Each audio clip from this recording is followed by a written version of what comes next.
Do you get frustrated when you are trying to reach your goals and they're not happening? Maybe you get hard on yourself and beat yourself up, or maybe blame other factors for why you're not getting it. And there's this kind of a sense that you're trying to gain control over those results. Well, there's this idea in Eastern philosophy that control is an illusion, and it's actually backed up by neuroscience.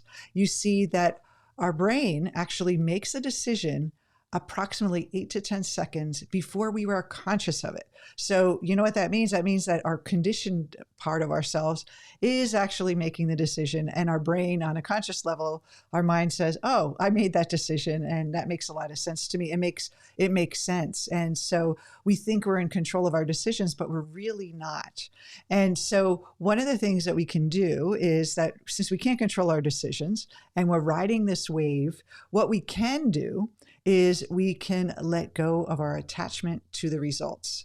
And that is actually going to help you change and feel better. And the practice is that you do not let go of those dreams. You do not let go of those goals. But what you're doing is you're thinking of a higher purpose in the action itself that you're taking versus just powering through the action and focusing on the goal and being kind of white knuckling that goal and just kind of stressed out all during taking action. So if you pull back and surrender to the result, whatever it is, positive or negative, you can actually dedicate all of your heart, all of your energy, all of your passion and your higher purpose into your action. And when you do that, you are actually purifying your mind.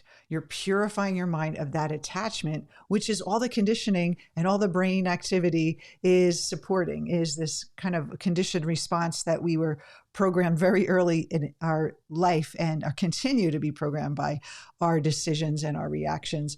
And this is a way of having a higher mind when we're taking action and feeling less a need for controlling the result, but we're really being able to harness the power of our mind and basically get in control of our thinking the best we can. Now, of course, no matter how perfect you are in this, no matter if you have the purest mind and you have this beautiful Zen action and you're like, okay, why didn't I get that result? There's also another principle. It's called the uncertainty principle in the universe. So there's this randomness that happens. So that's another reason why we don't have control, because even if we do it right and have everything perfect, we still have this part of us that's beyond our conscious mind that is kind of running the show.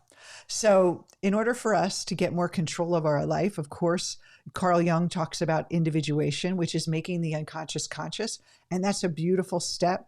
Practicing non-attachment and then letting go of that result. It doesn't define you. It doesn't make you better if it's good. It doesn't make you worse if it's bad.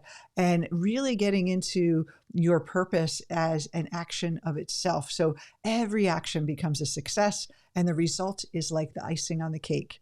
So it really pulls all the power and the locus of control back inside you versus trying to control what's happening out there. Because as I said, controlling the world out there is an illusion. All we can do is work with our own mind and harness our own power. So I hope this helps. I hope you're a little relieved that you relax. Everything is out of control. It's not that bad, but I want you to feel less attached to each result defining you or making you good or bad, and allowing yourself to feel the passion and purpose that you put into every action that you do. And this will lead to more daily peace, less stress, and actually get you into a new state that will give you more of what you want effortlessly.